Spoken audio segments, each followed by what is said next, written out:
Kedekatan Fuji dan Tarik Halilintar terlihat semakin serius. Keduanya bahkan dikabarkan sudah jadian.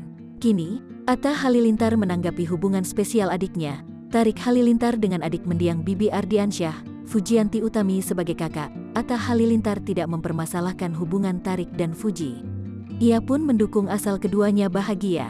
Senenglah sama dia, selama hubungan dia positif, baik-baik aja, gak ada yang bikin satu sama lain terganggu, dua-duanya saling sayang. Ya udahlah ya, kita cuma bisa support aja, kata Atta dikutip dari kanal YouTube official Nitnot, Minggu, tanggal 30 Januari tahun 2022.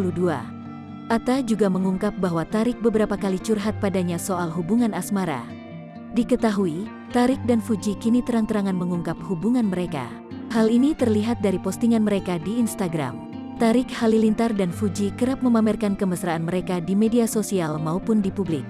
Mengenai hubungan Tarik dan Fuji yang semakin serius, Atta turut menanggapi apakah adiknya akan menikahi Fuji nantinya.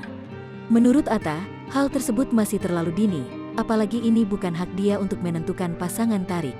Namun, Atta merestui hubungan Tarik dengan Fuji.